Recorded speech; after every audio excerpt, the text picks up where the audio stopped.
die-hard supporter of Stop the War Coalition and have been since the very beginning. And you'll remember the beginnings of Stop the War Coalition, where we all came together in our hundreds of thousands to oppose the intervention in Iraq. And that must be the lesson that we learn. The devastation in Iraq, the chaos of civil war in Libya, the many, many atrocities that US and UK imperialism has inflicted across the Middle East in particular. That must be the lesson that we learn when we come together and oppose attacks in Iran as well.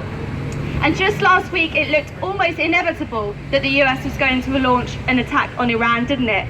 It looked absolutely like it was going to happen. But we cannot trust Trump.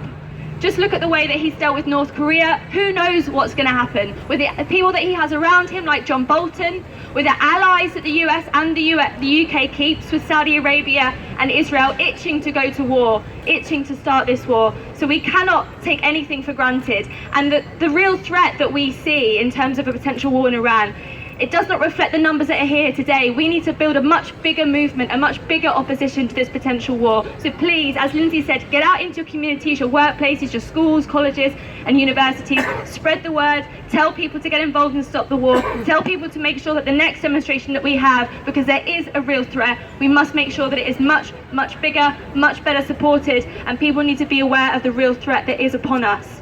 So thank you very much. Please keep up the fight, and as Artin said, we must keep building towards that Labour government led by Jeremy Corbyn, who has from the beginning had the right position on this. People like Jeremy Hunt may want to laugh at him and say that he's wrong, but he's right to warn of chaos in Iran, just like he was right to support Stop the War Coalition from day one on Iraq as well. Thank you, comrades. Keep up the fight.